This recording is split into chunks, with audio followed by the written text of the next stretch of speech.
Kung ikaw ay naghahanap ng makakausap. Heartline. Kung ikaw ay nangangailangan ng isang kaibigan. Heartline. Daluyan ng iyong damdamin at daluyan ng iyong bawat saloobin. Heartline. Kung saan pinapakinggan ang iyong nararamdaman.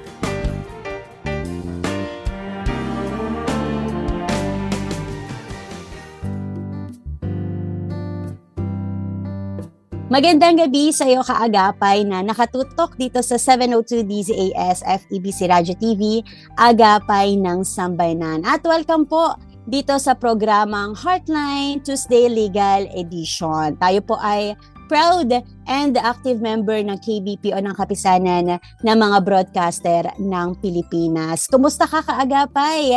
Ngayong Martes ng gabi, sana po ay nasa mabuti kang kalagayan at salamat sa iyo na nakatutok dito sa ating programa. Kaya i-share mo na kaagapay ang ating episode ngayong gabi o kaya ay itag ang inyong kaibigan, churchmate, kamag-anak at sama-sama po tayong matuto sa ating pag-uusapan. Binabati ko po ng happy listening ang mga kaagapay nating nakatutok sa radyo via 702 DZAS AM band. Yan man ay sa inyong PM radio, sa transistor radio, maging sa mga kaagapay natin na ginagawa tayong background habang sila ay nasa biyahe sa kanilang mga car stereo. At hello din po sa mga kaagapay nating nakatutok sa 702 DZAS mobile app. O kaagapay, baka hindi mo pa yan na-i-download, ito muna sa Google Play Store at sa Apple App Store para ma-i-download ang ating official mobile app at mapakinggan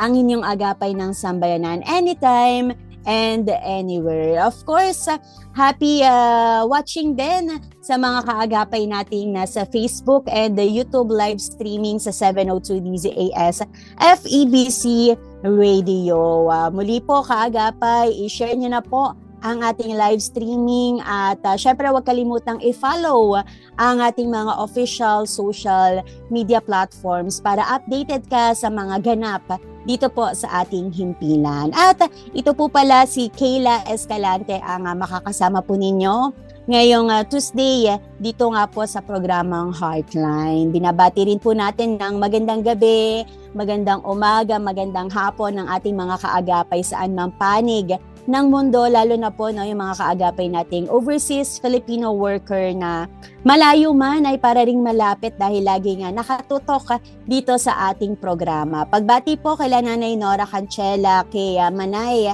Christy Hupanda, kay Liza Dairit, kay Oscar Maliari, kay Tolitz Ilagan, kay Lawrence Laid, kay Monch Nerida, kay Aaron Gacho at kay Abong. Mamaya po kaagapay ay may paksa po tayong pag-uusapan kasama po ang ating bagong kaagapay na attorney. Bukod po dito ay bibigyang linaw din po natin ang mga katanungan o legal questions, katuwang po ang ating legal counsel. Kaya samahan niyo po ako hanggang alas 11 ng gabi at maya-maya nga po ay makakasama na po natin ang ating kaagapay na attorney. Pero muli kaagapay, i-share niyo po ang ating episode ngayong gabi sa inyong mga sariling social media para po makapakinig din ang iba nating mga kaagapay. At magpadala ka na rin ng iyong komento, mensahe, pagbati at ating po yung babasahin dito sa ating programa. Pero sa ngayon kaagapay,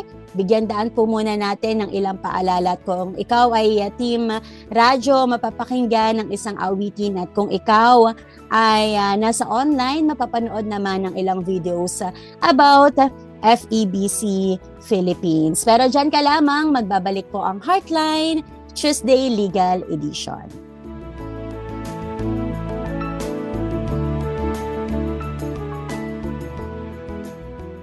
Sumasay papawid mula sa Maynila.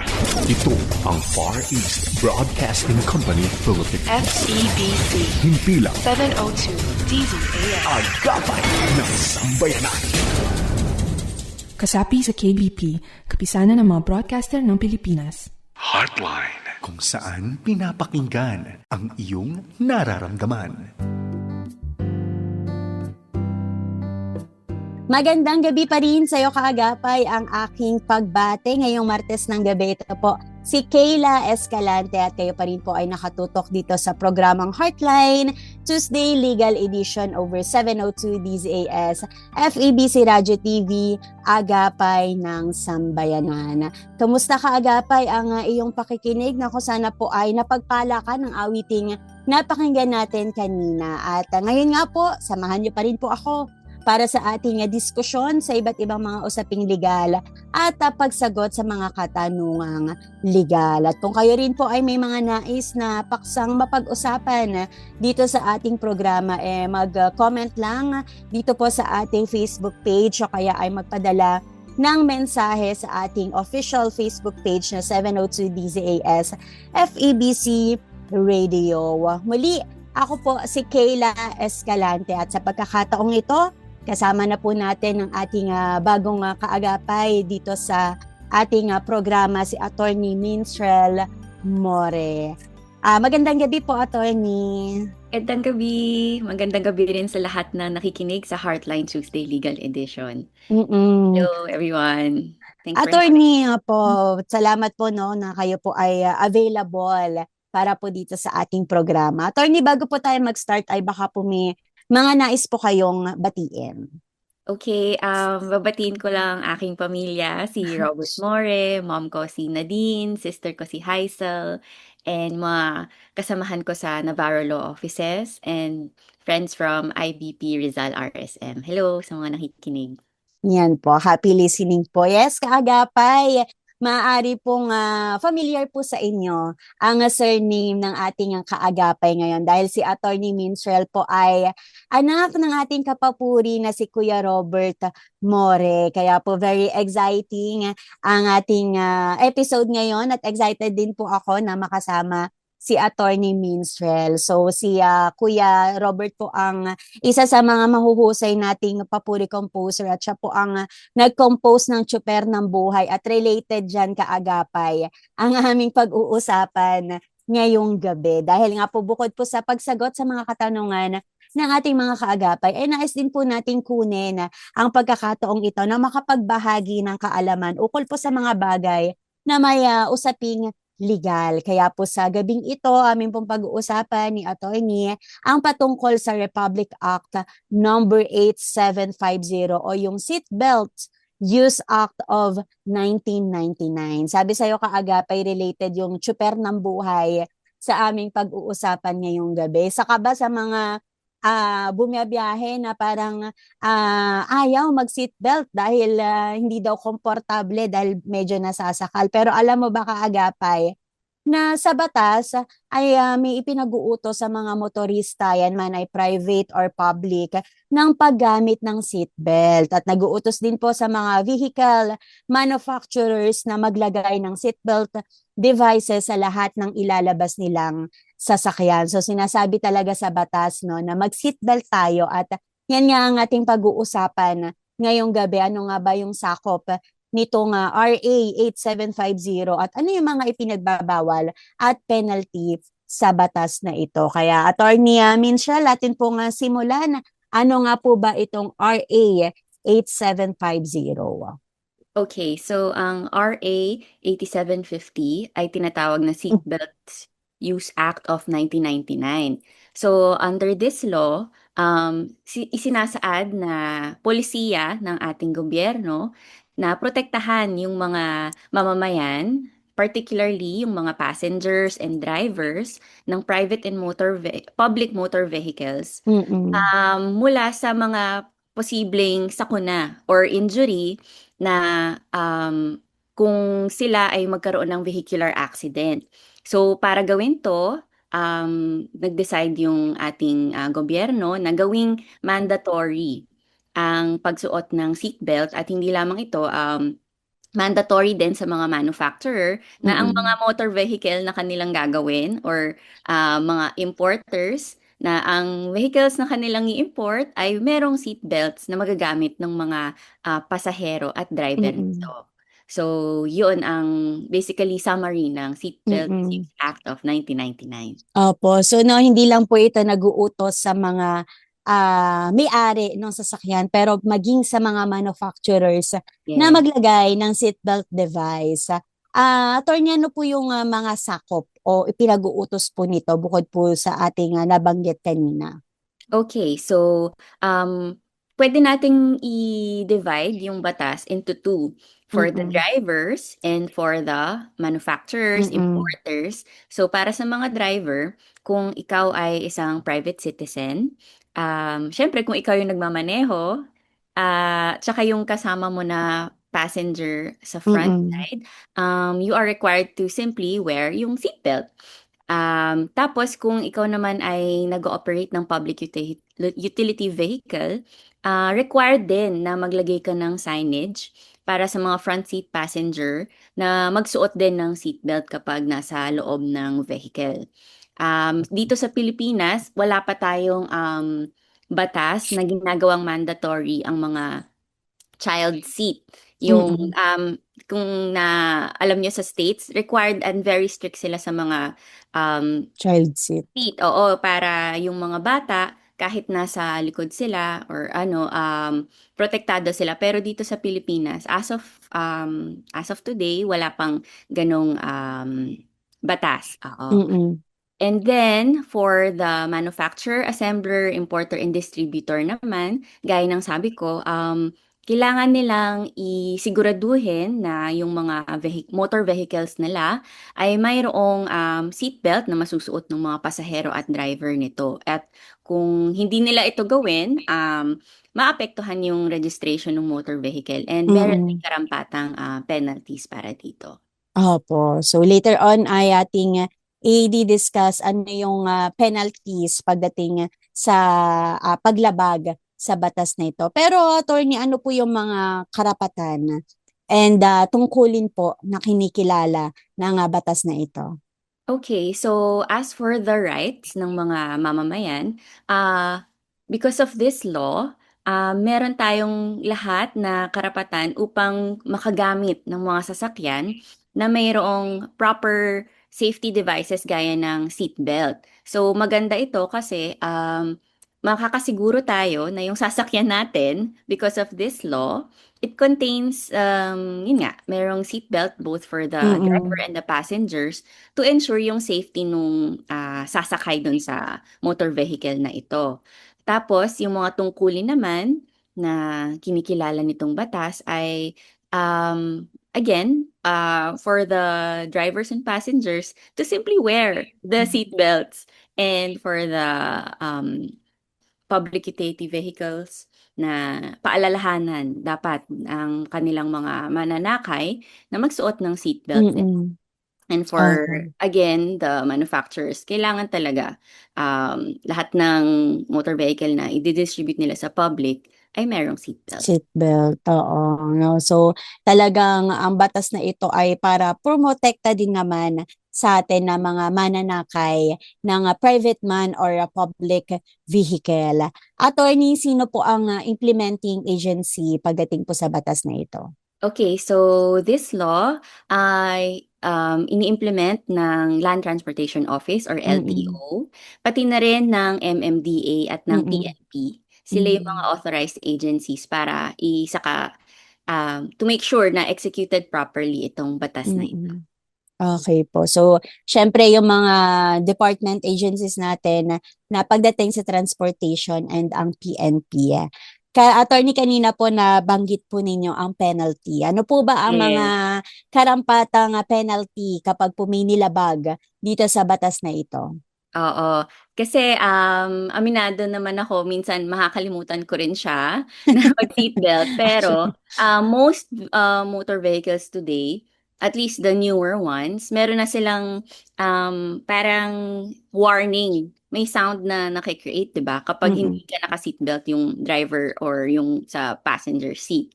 But kung wala man yon sa inyong mga sasakyan, tandaan na lang po natin yung mga penalties na sa first violation under the law ay 100 pesos to 1,000 pesos sa first violation.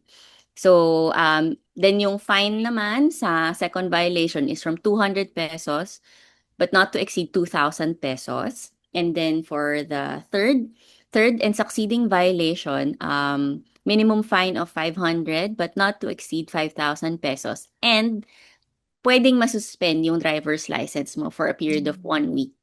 So, warning din yun na hindi naman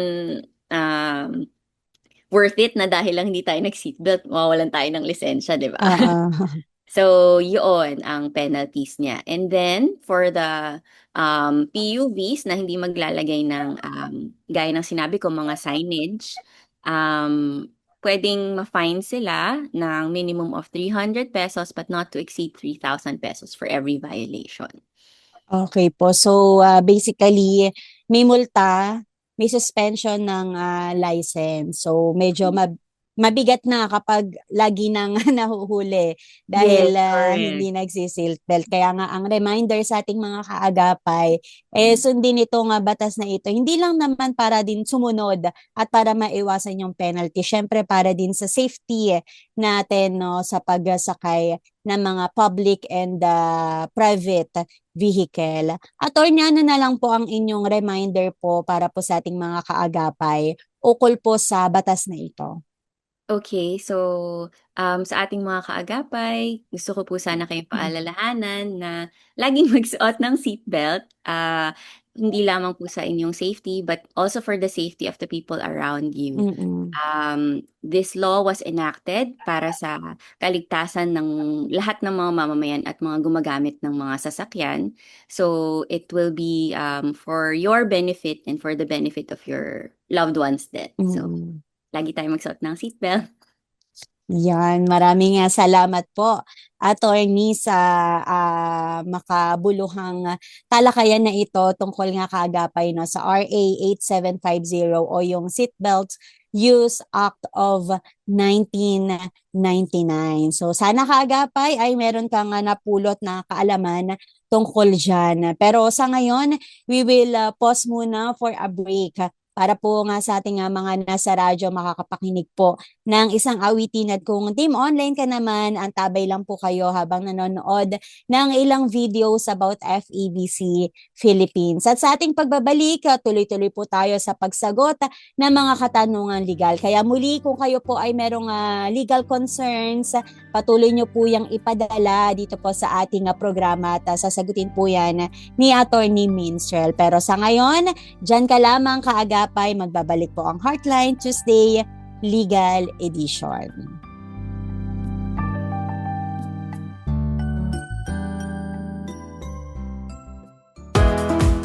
GCash Biller na ang FEBC Philippines. Heto ang steps kung paano mag-donate through GCash. Una, buksan ang iyong GCash app. I-click ang Bills, then search Billers. I-type ang FEBC Philippines. Ilagay ang amount na gusto mong i-donate. Then enter your name, mobile number at email address. Tap Next para i-confirm ang transaction. Isang paalala na ang minimum donation sa GCash Biller ay 20 pesos. 10,000 pesos naman ang maximum per transaction. For other ways to give, bisitahin ang febc.ph/give. Para sa iba pang katanungan, mag-message lamang sa FEBC Philippines Facebook page o mag-text sa 0927-778-6909.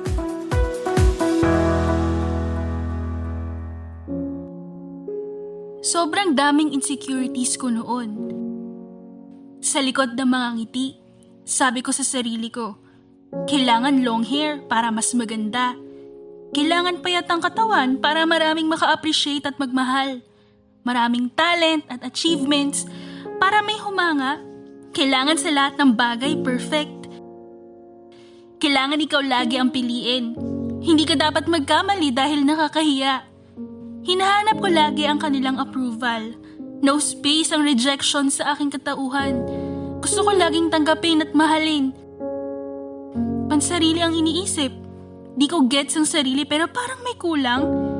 Hinahanap ko yung value kung saan-saan. Pero hindi pala dapat sa mundo kinukuha ang kahalagahan. Dahil merong Diyos na dakila ang habag at pagmamahal. Ibinigay niya ang bugtong na anak na si Jesucristo para bayaran at tubusin ang kasalanan ng sanlibutan. Pinili niya ako na magkaroon ng relasyon kay Hesukristo at makasama sa kaharian niya. Batid ko ito kaya isinuko ang buong buhay sa kanya. Hindi pala ang achievements at ang approval ng tao ang sagot para maramdaman ang kahulugan ng buhay at pagmamahal. Dahil ang lahat ng iyon ay panandalian lamang. Kay Jesus ang aking identity at kakontentuhan. Siya ang tanging kailangan, siya ang dahilan kaya nabuhay, siya ang paglilingkuran ko habang buhay.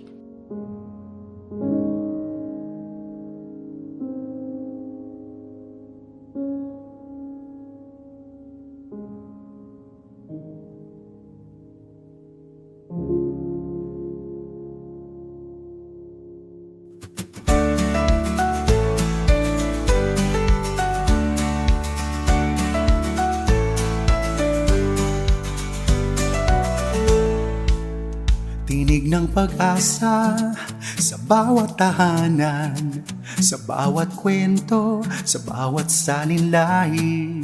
May balita at aral, gabay sa ating buhay. Sa hirap at saya, ikaw ay naririyan. Kaagapay namin sa bawat hakbang. Tinig ng katotohanan, siyang kasama mo kailanman. Pag-ibig ni Kristo, ating sinisigaw. Kaagapay ng bawat Pilipino.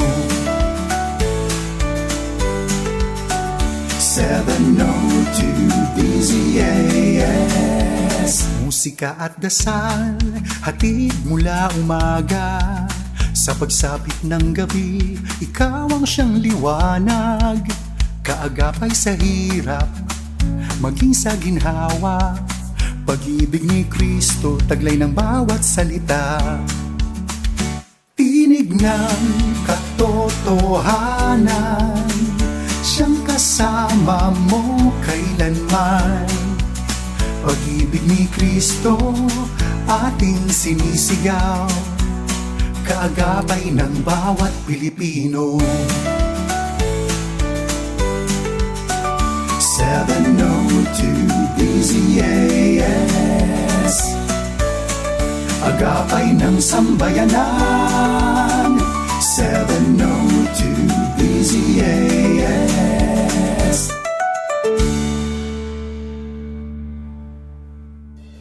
Heartline, kung saan pinapakinggan ang iyong nararamdaman.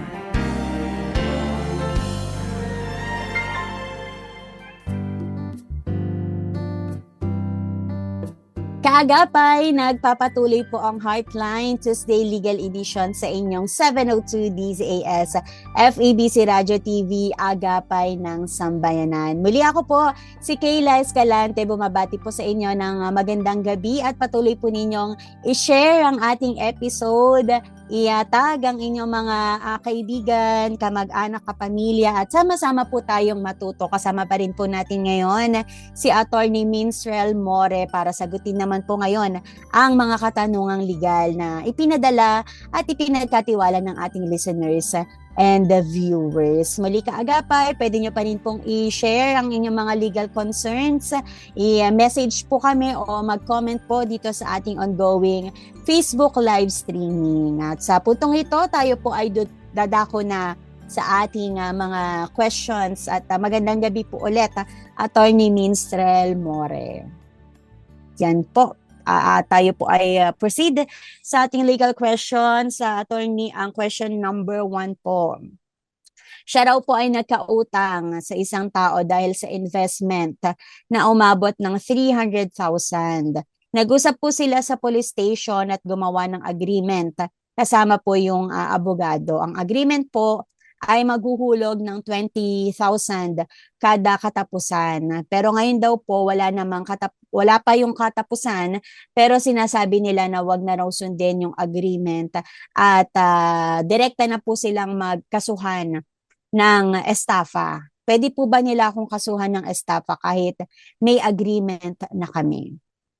Okay, so base doon sa iyong kwento, hindi pwede na Mm. ganun na lamang na isasantabi yung compromise agreement na, Apo. na pagkasunduan ninyo at biglang magbabago siya ng isip tapos magfa-file na lang ng estafa case. Mm. So, kasi under the Civil Code, particularly Article 2028, na ang compromise ay isang kontrata kung saan yung mga parties ay nag-agree na mag-avoid na ng litigation or put an end to one na nagsimula na. So for this particular case, nagkaroon na kayo ng meeting of the minds, kumbaga. So kontrata na yon which is binding among the two of you, between the two of you, na hindi nyo na ipapursue yung estafa case basta magbayad ka ng 20,000 a month. So, Mm.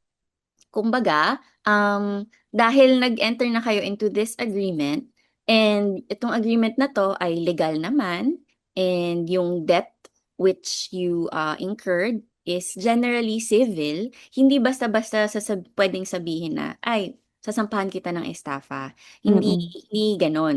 Although hindi ko alam yung buong detalye nung source ng utang mo na 300,000, ang utang itself na hindi binayaran ay isang is civil in nature, hindi siya criminal. So, unless there is deceit involved or fraud or unfaithfulness, hindi naman automatic estafa agad yon. Kaya Mm. kailangan bigyan kanya ng pagkakataon upang makabayad at i-keep niya yung promise niya doon sa compromise agreement. So if ever Mm. mag-file siya ng case against you, which I hope not, pwede mong gawing defense yung existence ng compromise agreement, which means civil na talaga yung liability mo and not criminal. Okay po. So, to answer yung question niya kung pwede siyang kasuhan kahit may agreement, ay kinikilala po ng batas itong agreement na ito. Dahil hindi lang naman po to no, na napag-usapan kasi nasa ano po sila, police and may kasamang abogado. So, Yes. kinikilala po ito ng Mm. batas. Mm-mm. Okay po, salamat po. Attorney, next question po, simula daw po nung magtrabaho ang asawa niya sa bagong company, hindi pa siya nakakatanggap ng payslip. 9 months na po siyang nagtatrabaho. Ano po kaya ang legal action na pwedeng gawin? Karapatan po, di ba, ng employee na makita ang computation ng kanyang sinasahod? Okay, so very irregular yan, no, na walang kopya ng payslip yung empleyado kasi Mm-mm. under the labor code and yung implementing rules and regulations nito as well as mga DOLE issuances, may karapatan talaga ang mga empleyado na makita ang payslip nila para Mm-mm. malalaman mo kung ano yung gross earnings, mga deductions, and ma-explain sa'yo kung bakit ganyan yung take-home pay mo. Mm-mm. So, it is unfortunate na hindi nabibigyan yung kanyang asawa. Pero ang maisasuggest ko, ang una niyang gawin ay pumunta sa Human Resources Department. So sa Mm-mm. HR, kailangan niyang erase yung kanyang Concern. yung concern, yeah, and mag-request siya ng payslip, ng kopya ng payslip niya. But I suggest na gawin niya itong formal and written request para Mm-mm. meron kang documentation na talagang binigay mo on this date sa inyong HR head na nagre-request ka talaga ng iyong kopya ng payslip. Mm-mm. And then, if in case hindi pa rin ibigay ng HR department, then pwede na po tayo mag-file ng request for assistance sa DOLE. Lole. Oo, meron tayong tinatawag na single entry approach or SENA kung saan maipe-present ng kahit sinong empleyado yung kanyang mga grievance.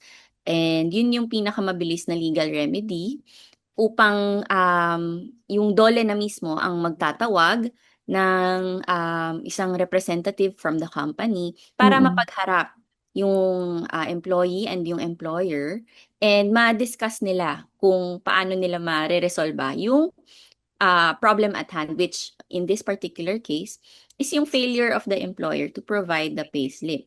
So, dito, mabibigyan ng pagkakataon na mag-explain yung employer kung bakit hindi nila yun na gagampanan. Mm-mm. And then, kung despite the 30 days kasi yun yung Senate Opo. na binibigyan ng pagkakataon na magkaroon ng mediation and conciliation para magkasundo yung dalawang parties. And if hindi pa rin sila magkasundo, then saka na may elevate yung formal complaint sa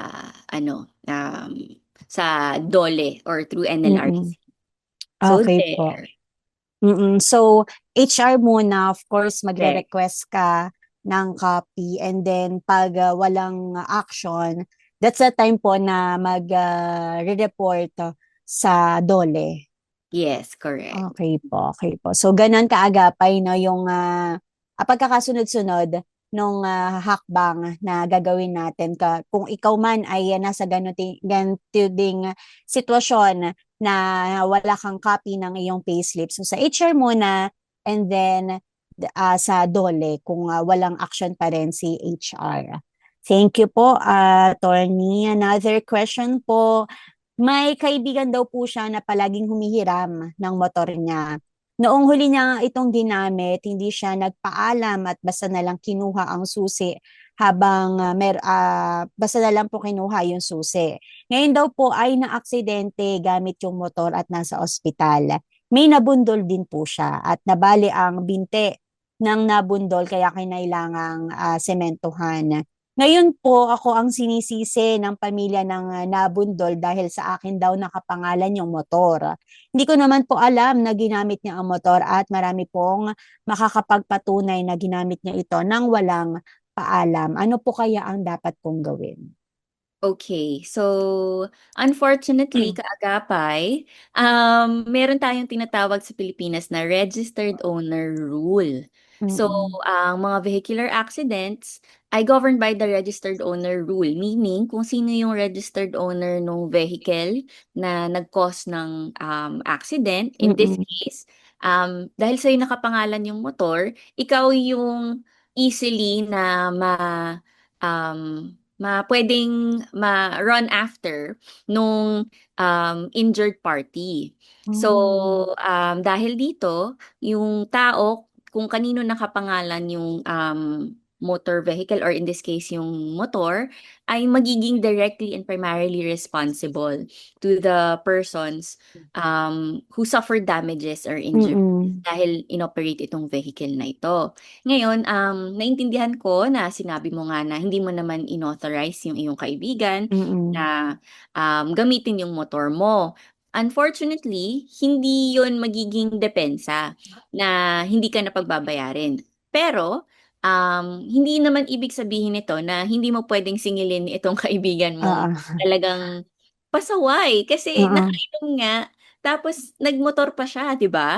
So, even if ikaw yung primarily liable doon sa na-injure ng iyong kaibigan, hindi ka prevented to ask your friend na kumbaga, pwede mo siyang singilin. That's Apa. the easiest way to put it.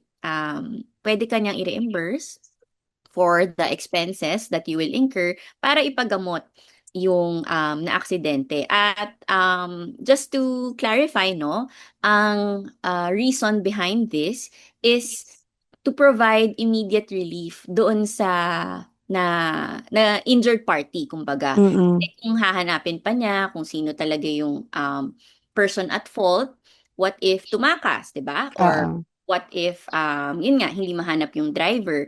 So, kapag yung registered owner rule ay ma um, ma ma-apply in this case, merong immediate person na pwedeng hingan ng tulong ng third party. Kasi syempre, ikaw yung nasa ospital or yun nga, in this case, na ano daw, nabali daw yung binte, di ba? So, yung injured person can immediately seek relief at matutulungan siya agad-agad ng taong sigurado siya na merong responsibility over the vehicle. Okay po. So, Rational about the law.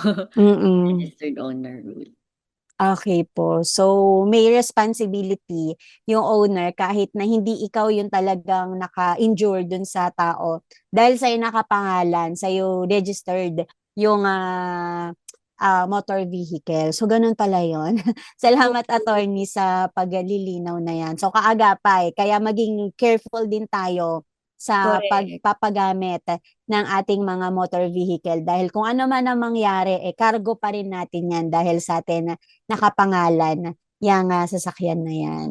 Yes, Thank you, oo. Anton. Kaya wag nating ipapahiram basta-basta Oo. yung mga kotse natin sa iba. Mm-mm. Kasi if something happens or magkaroon ng accident, tayo, yung registered owner, yung Mm-mm. magiging primarily liable for it. Yun. Okay po. Salamat, attorney, sa reminder na iyan. Pang-apat po na katanungan, tungkol naman po sa Inavail na pre-selling house and lot. Matagal na daw po silang bayad sa equity. Fully paid na actually since August 2024. Approved naman yung bank loan noong March 2025 at release na rin yung log noong January 2026. Pero hanggang ngayon po ay hindi pa rin nagsisimula ang construction ng bahay. Hindi rin po nag-update si developer.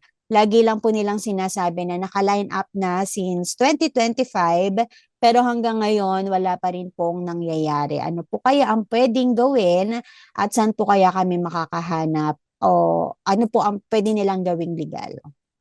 Sige. So, for cases like this, meron tayong tinatawag na DHSUD or Mm-mm. Department of Human Settlements and Urban Development. So, sila ang opisina ng gobyerno kung saan pwede po nating idulog yung ganitong specific complaints na Mm-mm. despite payment and approval of the bank loan ay hindi pa sinisimulan yung construction ay medyo may delay na yan, sigurado. Mm-mm. Kasi usually, by the time na magbabank loan ka na, marirelease na 'di ba? Yung buong pera para makumpleto Apo. mo na yung payment of the total contract price. Although syempre, dun sa katanungan ng ating kaagapay, hindi naman niya pinrovide kung ano yung nakasulat sa kontrata nila. Usually kasi meron diyang tinatawag na turnover date or Mm-mm. dapat on this, for example, dapat ipapangako nila from the time na nag-start kang maghulog ng um, monthly amortization mo dun sa pre-selling agreement ninyo na by the time na matapos kang mag monthly amortization and then bank loan, ang ideal nga dyan is ready for turnover na Mm-mm. yung unit or yung in your case, house and lot, kasi ire-release na ng bank yung letter Oo. of guarantee na sabi nung under the dun sa information given na as of January 2026 ay na-release na daw. Mm-mm. So, delikado yun na babayaran na in full yung developer, pero magsa-start pa lang from scratch and wala pa ngang nasa start dun sa Mm-mm. bahay. So, pwede po tayo mag-file ng complaint sa DHSUD for Mm-mm. either for specific performance para makompel sila to build the house that you paid for, and you can actually ask also for damages for the delay. Or kung ayaw nyo na sa kanila at nawala na kayo ng tiwala, pwede rin pong tinatawag na rescission with full refund. Yung rescission po ay um, parang ika-cancel na yung contract but they have to return in full yung naibayad nyo na Bayad. dun sa pre-selling period. So Mm-mm. they shouldn't take the money released by the bank na if you choose na mag-rescission kasi kumbaga you will just go back to how you were before you enter the contract. So balik dapat in full yung pera and then i-let go nyo na po yung house and lot. So mayroon po tayong mga remedies under the law. Okay po. So, salamat po, attorney, sa kasagutang iyan. Another question po, Eto, nagpagamit naman po ng credit card.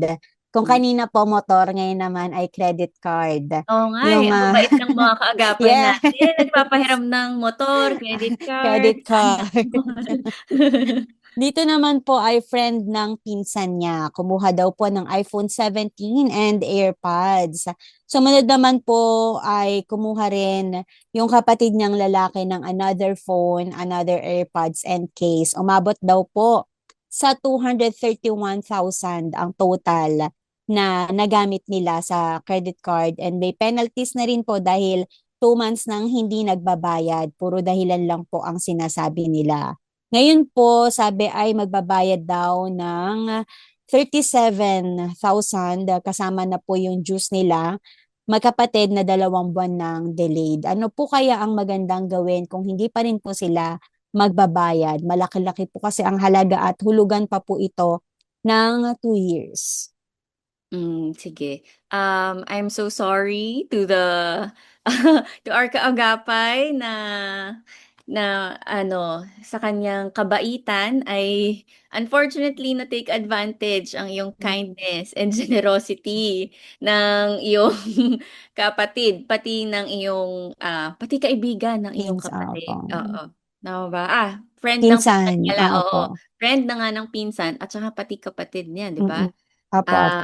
Pero unfortunately, yung pag-swipe ng credit card mo, it already creates an obligation between you and the credit card company to pay the amount that you charge to your card dun sa deadline nito. And kung hindi mo yun mabayaran, meron talagang charges. So, unang-una, dahil pumayag ka, sorry for the word, pero responsibility mo na at the end of each month ay bayaran yung credit card mo dun sa kung ano yung amount na due. So, ang maisasuggest ko, although it may seem unfair, kung kaya lang naman, ay bayaran mo na siya para hindi na tumaas yung interest. Kasi yun yung unfortunate sa credit cards, although convenient siya at it allows its users to buy high value items and give us a chance na hulug-hulugan ito. Unfortunately, kung tayo ay mag-fail na bayaran yung actually minimum na payment, mag-i-incur talaga siya ng interest. So, ang maisasuggest ko ay kung kaya lang naman, ay bayaran mo as much as you can yung monthly na bill mo. But at the same time, I need to advise you to keep the paper trail nung kung ka-text mo or may conversations kayo nung friend ng pinsan mo at conversations nyo ng kapatid mo para to prove na it's indeed their purchases and not yours. Kasi kailangan ma-establish mo yan para kapag sisingil ka na sa kanila, then meron kang proof and written record na indeed hindi naman ikaw yung nag-benefit from the purchases that they made. So gather mo lang yung screenshots ng conversations as I mentioned, and then pwede mong i-file sa small claims court itong yung complaint. Pero before noon, baka naman pwedeng pasulatin mo na lang sila ng promissory note para meron kang pinanghahawakan as proof na they really owe you this amount of money. And then if they fail to pay, yun yung ebidensya mo na may utang talaga sila sa iyo. Okay po. So, gaya nung kanina sa motor, responsibility niya pa rin ito kahit hindi siya yung nag-purchase talaga. Pero dahil inalaw niya na gamitin yung credit card niya at sa kanya nakapangalan yung credit card. So, ang gagawin na lang po ng attorney ay pag-usapan nung gumamit, na humingi ng favor sa kanya, and pwede din small claims. Yes. Okay po. Salamat po, attorney. Kaya again, ang reminder sa ating mga kaagapay, maging careful, maging mindful pagdating sa mga ganitong usapin. Another question po, Attorney, ano daw po kaya ang dapat niyang gawin? May utang po silang motor at palaging delayed ang payment. Kapag nagbabayad naman po sila ay kasama na rin ang penalty. Sa nakaraang 4 na buwan, na delay po kami ng ilang buwan. Nang magbayad po kami, binigyan kami ng total amount kasama ang penalties at binayaran naman namin ng buo. Pero may tumatawag daw po sa kanila na taga law office at pinagbabayad sila ng mahigit 10,000 na penalty. Nang tanungin po namin kung ano yung penalties na iyon, accumulated penalties. Humingi po kami ng breakdown kung saan at kailan nagsimula ang penalties, pero hindi naman po sila nagbibigay. Ngayon po ay nasa bank na raw yung account. Ano po kaya ang dapat namin gawin? Okay. So, based dun sa kwento mo, kaagapay, medyo irregular yon na may tatawag sa inyong law office. Even if, according to your story, ay binigyan na nabayaran nyo na both yung total amount at yung Mm-mm. penalties. So, Mm-mm. ang magiging depensa mo dyan ay yung receipts, which Receipt. I'm sure at dapat binigay sa inyo nung nagbayad kayo Mm-mm. nung as you said nung penalties and yung total amount, no? Kasi ang mga kasa naman kapag may payments na nare-receive, nag-issue naman sila ng corresponding receipt. So, Mm-mm. if ever habulin pa kayo ng law office na yan, pakita nyo lang po yung written documents which will prove na indeed paid na po kayo, both sa Mm-mm. amount na principal and the penalty Penalty. sa kasa mismo. Mm-mm. Okay? Okay po. So, ang resibo ang magiging panglaban sa Yes. ganitong pagkakataon. Pero yun na, clear naman na sa kasa. So, wala na po dapat no, na ikatakot ang ating kaagapay na to. Basta may resibo. Yes, correct. Okay po. Another question, Attorney, may lupang minana sa tatay niya mula nang namatay yung lola. May namana pong lupa ang tatay ko mula sa namatay kong lola. Napaghatian na po nilang magkakapatid, magkakatabi po ang mga lupa at pare-pareho na pong may business doon. Wala pa pong titulo yung lupa at under tax declaration lamang. Ngayon po ay namatay na rin yung tatay ko pero kasal po siya sa stepmother namin. Yung sobrang lupa po na naibenta, may karapatan po ba ang stepmother namin sa bahagi ng pinagbentahan kahit galing po iyon sa lola namin? Maaari po bang mailipat sa pangalan naming magkakapatid ang lupa kahit tax declaration lamang po ito? Okay, so very common ito, no, na situation na ang mga lupang minana ay wala pa talagang titulo at tax declaration lang. Pero hindi ibig sabihin nun ay wala na kayong karapatan kasi it's still considered as evidence na kayo ay may karapatan doon sa lupang iyon. So, doon sa unang tanong, kung meron bang right yung stepmother, under the civil code, and compulsory heir, meaning nasa batas na heir talaga o magmamana ang spouse ng isang tao kung siya ay namatay. Okay? So, even if minana nung iyong tatay sa inyong lola itong property na to, it makes the property exclusive property of your dad at hindi naman siya magiging conjugal. So, itong lupang ito ay automatic mapupunta siya sa estate ng dad mo. So, ang computation niyan would be yung share ng each legitimate child will be the same as the share of the stepmother. So, for example, dalawa kayong magkakapatid. So, example lang ha, na 2 children were left behind and then yung stepmother. So, magiging pag-divide ng property is into 3 equal parts. Ah, So, 1/3 kay child A, 1/3 kay child B, and then 1/3 to the surviving stepmother. spouse. Oo, sa stepmother. But at least, hindi siya, conjugal. Dahil Mm-mm. nga inherited siya na property, hindi ibig sabihin kalahati agad mapupunta dun sa Mm. sa surviving spouse.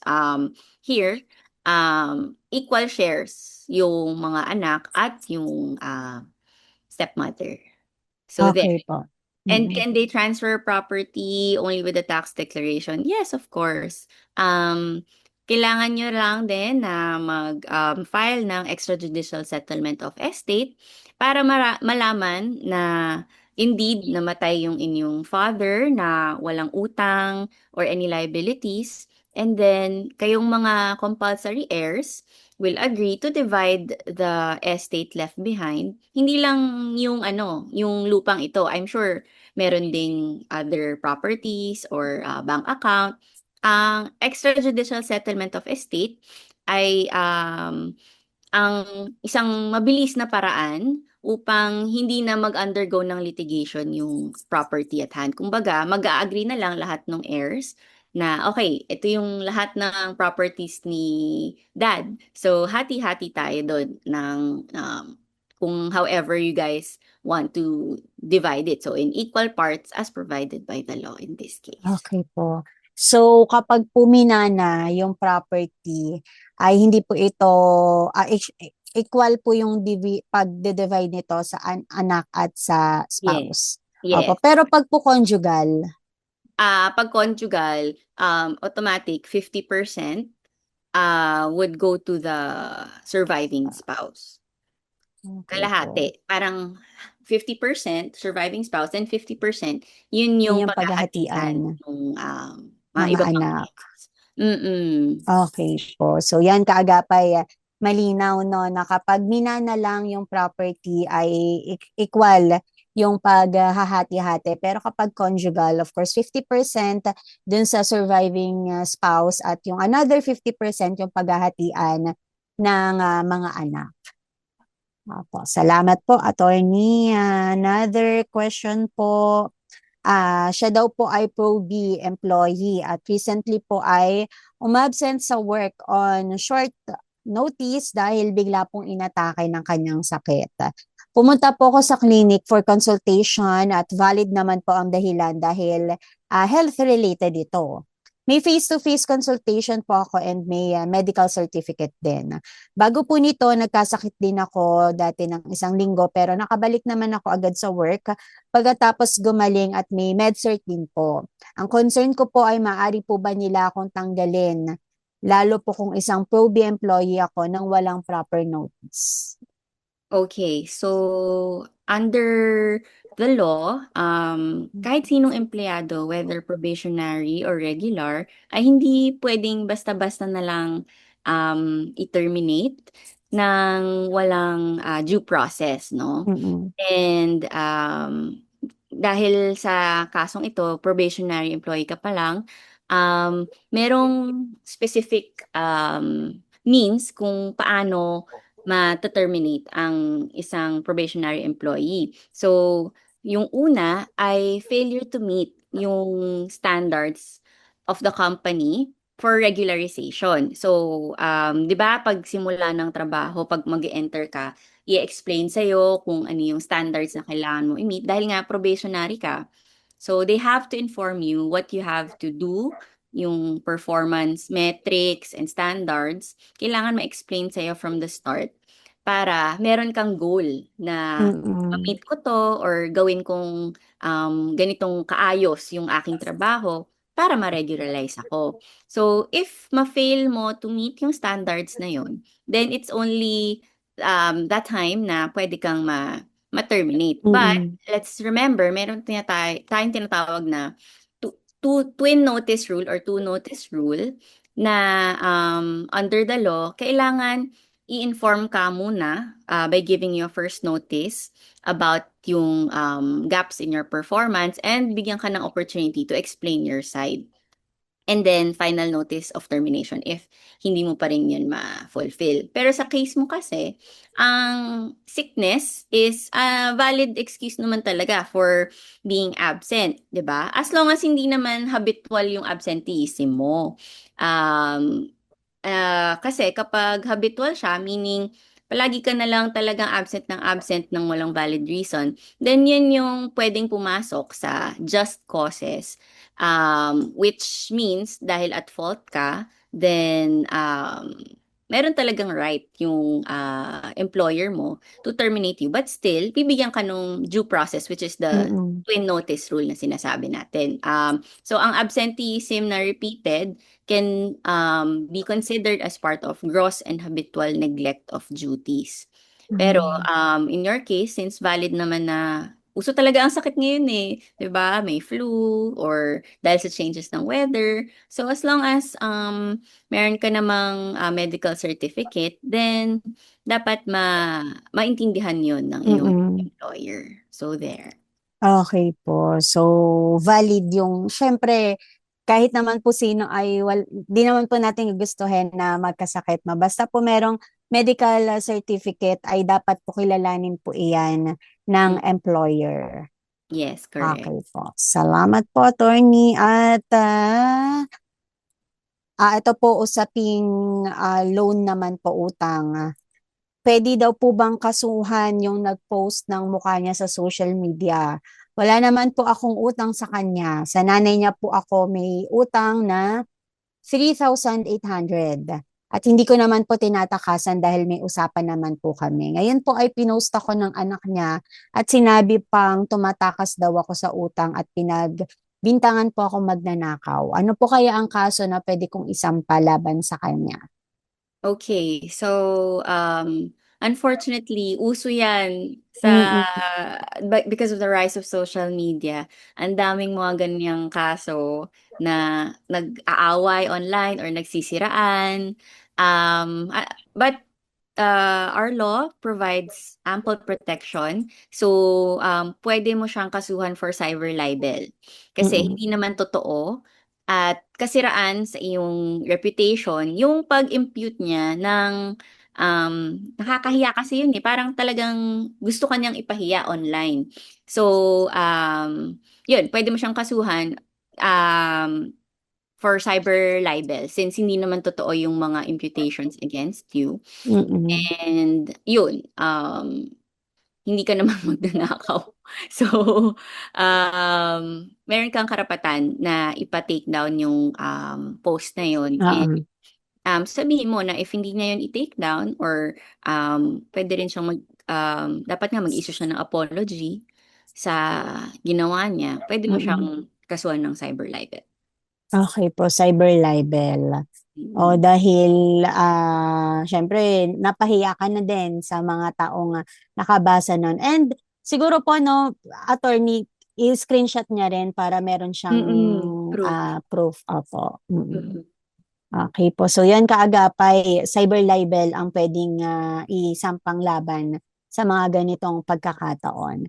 At sa atin pong panghuling katanungan, attorney, ano daw po kaya ang pwede niyang gawin? Naging guarantor po siya ng lending loan ng kakilala niya. Ngayon po ay hindi siya nagbabayad, kaya ako ang ginigipit at hinaharas ng financer. Ilang buwan na rin po akong nag-aabono at nahihirapan na po ako. So ano daw po kaya ang pwede niyang gawin? Okay, sige. Naiintindihan ko na malamang um, dahil sa iyong generosity, ang daming mga generous na kaagapay natin. Napansin ko lang ha, may pattern na ang Opo. babait. So ito naman, ang ibig sabihin kasi ng guarantor ay ginagaranti mo na yung utang ay mababayaran. At kung hindi man mabayaran nung talagang may utang, ay dahil guarantor ka, ikaw yung nagpa-promise na, okay, babayaran ko to. Oo. Ganon. So, actually sa Bible, 'di ba, wino-warn tayo na huwag kang maging guarantor. Kasi ikaw talaga yung hahabulin nung Mm-mm. taong pinagkakautangan. But in this case, hindi naman ibig sabihin na may utang or guarantor ka, ay meron ng right yung financer or in this case yung creditor na iharas ka or may panggigipit na nagaganap, no? So, hindi pwede yon under the law. So, hindi pwedeng gumamit ng mga insulting language or hindi ka pwedeng i-threaten. And if they continue to do that, pwede mo actually yung silang kasuhan din ng unjust Mm-mm. vexation. Kasi hindi naman tama yon na hinaharas ka na nila. But your legal right as a guarantor, of course, dahil ikaw yung mm, nag-guarantee na bayaran yon, kailangan na-exhaust muna lahat nung property nung debtor or nung friend mo bago ikaw yung maging liable dun sa debt. Mm-mm. Okay. So, if ever kasi, yung friend mo talaga, yun yung kailangang singilin. 'Di ba? Dahil siya naman talaga yung may utang. So, Mm-mm. dun sa case na ito, ang kailangan mo talaga ay, since nag-abono ka na, ay meron ka namang karapatan para mag-ask for reimbursement from your friend. And eventually, kung sa bawat amount of money na inaabonohan mo, kailangan mabayaran ka rin niya. But again, if you are being harassed by the financer, you have a right to file the criminal case against them. So, yun. Okay po. Mm-mm. So, kasi 'di ba po pag naman po guarantor, may pinirmahan ka rin. So Mm-mm. talagang may responsibility ka rin sa ganitong bagay. Yun na nga lang, kontakin mo na lang si friend Oo na nga. kontakin na lang si friend na magbayad dun sa loan niya.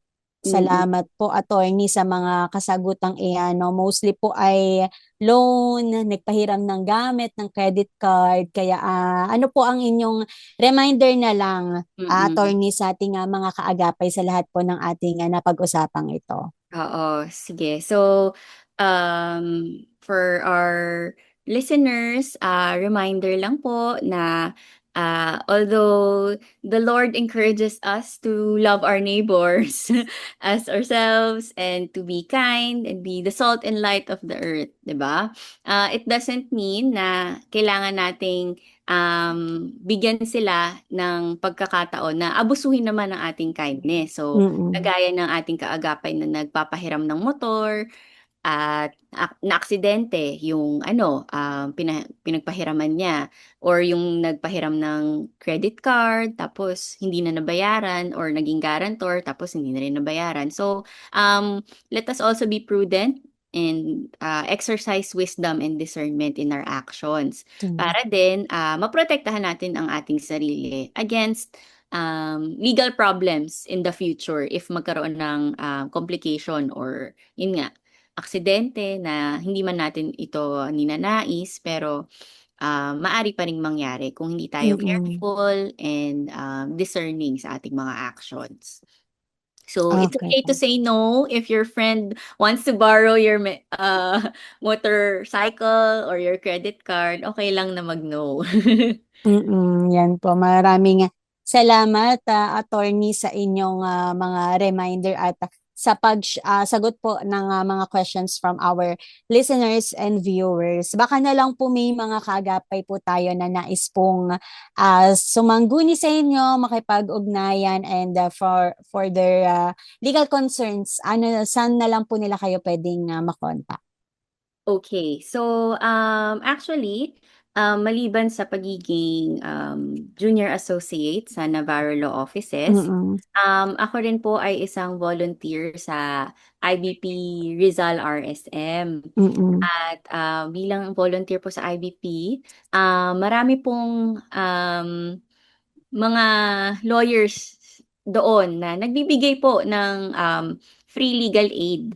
So, Mm-mm. I encourage for our listeners na kung kayo po ay nakatira sa Pasig area, pwede po kayong bumisita sa IBP building sa number 15 Julia Vargas, um, Ortigas Center, Pasig City for their legal concerns. So, meron po dyan yung IBP National Center for Legal Aid. And kung kayo naman po ay parte ng Rizal RSM area, specifically, yun nga, Rizal, San Juan, Mandaluyong, Taguig, Pateros, Marikina, Antipolo, yun po, ang IBP Rizal RSM naman po ay merong legal aid office din po na handang Mm-mm. sa inyo. Yun po. Maraming salamat po, Attorney Minstrel, sa inyong panahon at salamat din po sa pag-share po na pwede po palang, ito po ba, Attorney, yung sa IBP ay pro bono po ito? Yes. Apo. So, pro bono na service, no, para sa ating mga kaagapay na hindi naman ganon gaanong kayang magbayad ng service, ay meron pong libreng Legal serbisyo, consultation. ang Yes. IBP. Yan po. Maraming salamat, Attorney. Apo. Sige Yes, po, go ahead. pero of course, for representation sa court, kung meron ng talagang kaso, then they have to be really qualified beneficiaries Okay. para makapag-avail ng free legal services. But for legal consults, like ito, yung mga katanungan, meron po doon na mga volunteer lawyers na maaari pong tumulong sa inyo. Okay po. Attorney, para na lang po sa kaalaman po ng ating mga kaagapay, ano po yung kailangan para po maging, ano po sila, qualified na beneficiaries? Okay. Well, usually, ang hinihingi naman is, for example, proof of income, or kung meron mang certificate of indigency. Pero as long as they can show na they have no means to acquire adequate legal services, for example, bagong terminate sa trabaho, let's say, di ba? So, mahihirapan ka talagang kumuha ng at magbayad ng abogado para i-represent ka kung gusto mong kasuhan yung employer mo for illegal dismissal. So, hindi naman sobrang strict, but you just have to prove kung ano yung income mo and that you have no sufficient means to acquire legal services. Okay po. Maraming salamat po, Attorney, at sana po ay makasama pa po namin kayo sa susunod pang mga edisyon ng Heartline Tuesday Legal Edition. Thank you so much, Attorney. God bless you po. Thank you so much for having me. It's a pleasure to be here. Salamat. Thank you po. Kaagapay, atin nga po nga nakapanayam, nakasama dito sa ating programa si Attorney Minstrel More, at nagpapasalamat nga tayo sa kanyang pagsagot sa mga legal questions from our listeners and the viewers. At muli kaagapay, no, kung kayo po ay nagnanais na kumonsulta, no, sa mga abogado natin ng IBP, ay merong pro bono services na ibinibigay sa mga nangangailangan. So, punta lang po kayo sa IBP Building. Yan po ay located sa number 15 Julio Vargas Street, Ortigas, Pasig City. At marami daw mga lawyer dyan na maaaring makausap para sa libreng legal concerns. And of course, kung sa representation na sa court ay may mga kailangang ipakita lang para mapatunayan na qualified tayo dun sa services na yon. So, kaagapay again, pwede po kayong bumisita sa number 15 Julio Vargas Street, Ortigas, Pasig City. At muli salamat sa ating kaagapay na abogado ngayong gabi, si Attorney Minstrel More. Napaka yaman ng ating napag-usapan ngayon, ang seatbelt law, maging yung mga answers sa questions ng ating listeners and viewers. At sa puntong ito, dahil po sa limited time natin and sa ating pagtatapos, mainam po muna na tayo ay manalangin. Kaya kaagapay, samahan mo ko sa pananalangin.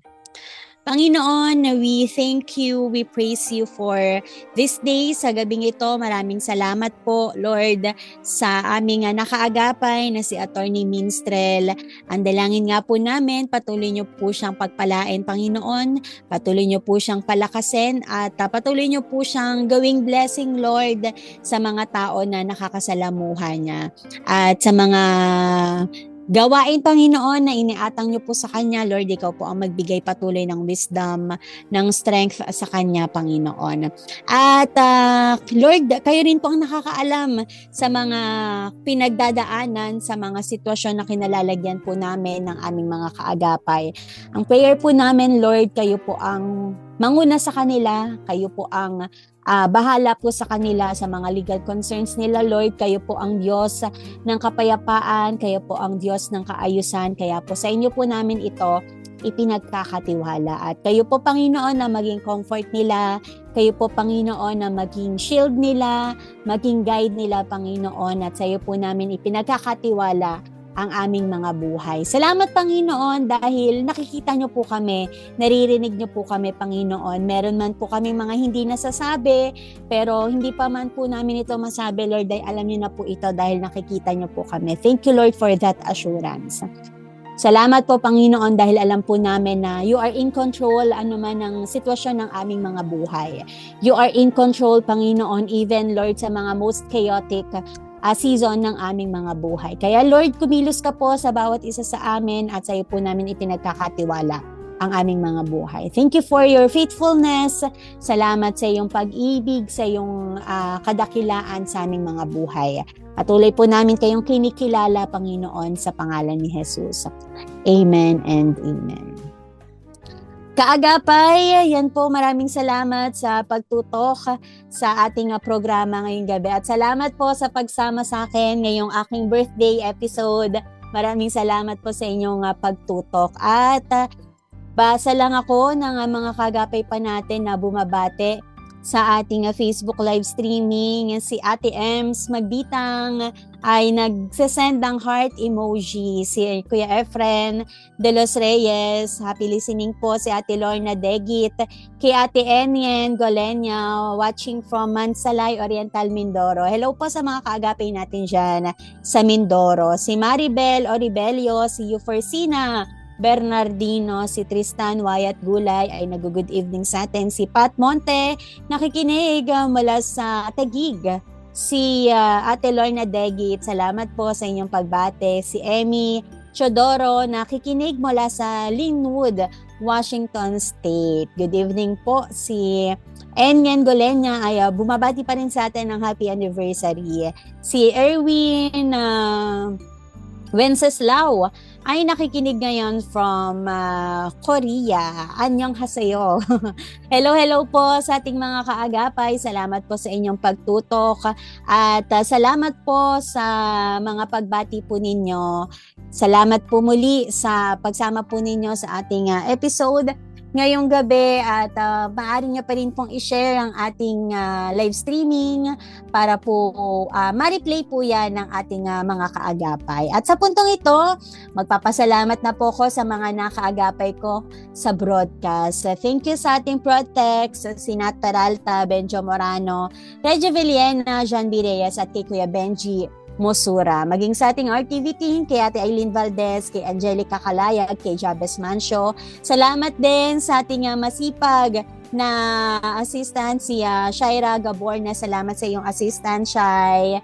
Maging sa ating broadcast engineer, JV Tabua, at sa ating kasamahan sa Bukawe transmitter site. Maraming salamat po sa inyo at muli kay Attorney Minstrel More. Maraming salamat, Attorney, sa iyong availability at sa time po ninyo na mag-serbisyo po sa ating mga kaagapay.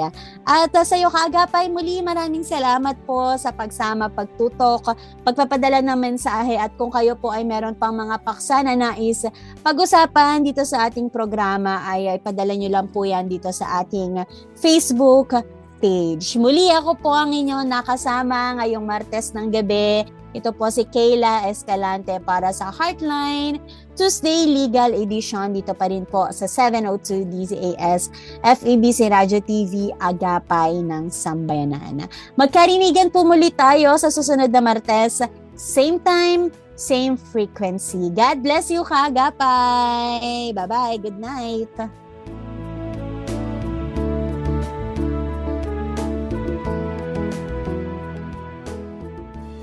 Heartline, kung saan pinapakinggan ang iyong nararamdaman.